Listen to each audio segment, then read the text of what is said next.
ములుగు జిల్లాలో మంత్రులు పొంగులేటి శ్రీనివాసరెడ్డి అలాగే సీతక్క కలిసి శ్రీ సమ్మక్క సారలమ్మ గుడి పరిసరాల్లో జరుగుతున్న పనులను స్వయంగా పరిశీలించారు. జాతరకు వచ్చే 1 కోటి మందికి పైగా భక్తులను దృష్టిలో ఉంచుకుని అన్ని ఏర్పాట్లను యథావిధిగా పూర్తి చేయాలని అధికారులకు స్పష్టమైన ఆదేశాలు జారీ చేశారు. 8 ద్వారాలు, 4 గద్దెలు, ఫ్లోరింగ్ పనులు సహా ఆలయ ప్రాంగణం మొత్తం భక్తుల రాకపోకలకు అనుకూలంగా ఉండేలా సకల వసతులు అందించాలని సూచించారు. అలాగే దేవాలయం నుంచి 50 కిలోమీటర్ల మేర రహదారులను భక్తులకు ఎలాంటి ఇబ్బంది లేకుండా అభివృద్ధి చేస్తామని మంత్రి పొంగులేటి తెలిపారు. పనులు చివరి దశకు చేరుతున్న తరుణంలో ప్రతి 10 రోజులకు ఒకసారి స్వయంగా వచ్చి పురోగతిని పరిశీలిస్తానని స్పష్టం చేశారు మంత్రి పొంగులేటి శ్రీనివాసరెడ్డి.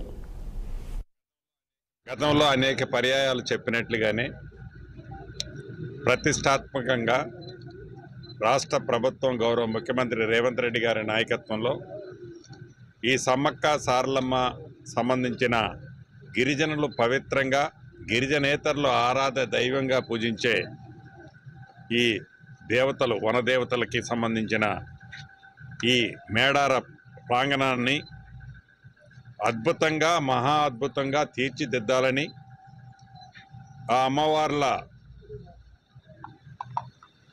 సంకల్పంతో ఈ కార్యక్రమాన్ని చేపట్టి వడివడిగా అనుకున్న పద్ధతిలోనే ఇప్పటివరకు ఈ పని జరుగుతూ వస్తుంది. ఏదో 1-2 రోజులు అటు ఇటుగా. ఏది ఏమైనా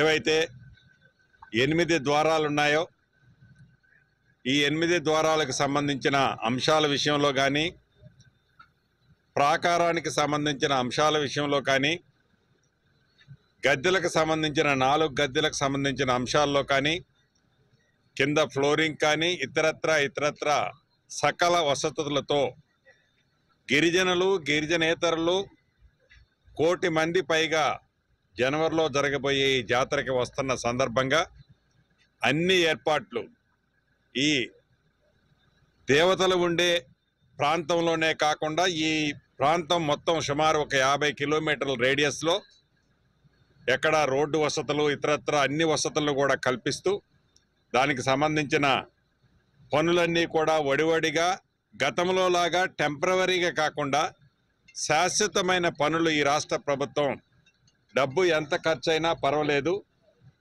శాశ్వతమైన పనులు చేయాలి అని చేసే విధంగా కార్యక్రమాలు చేపట్టాం. ఆ దిశలో పనులు జరుగుతున్నాయి.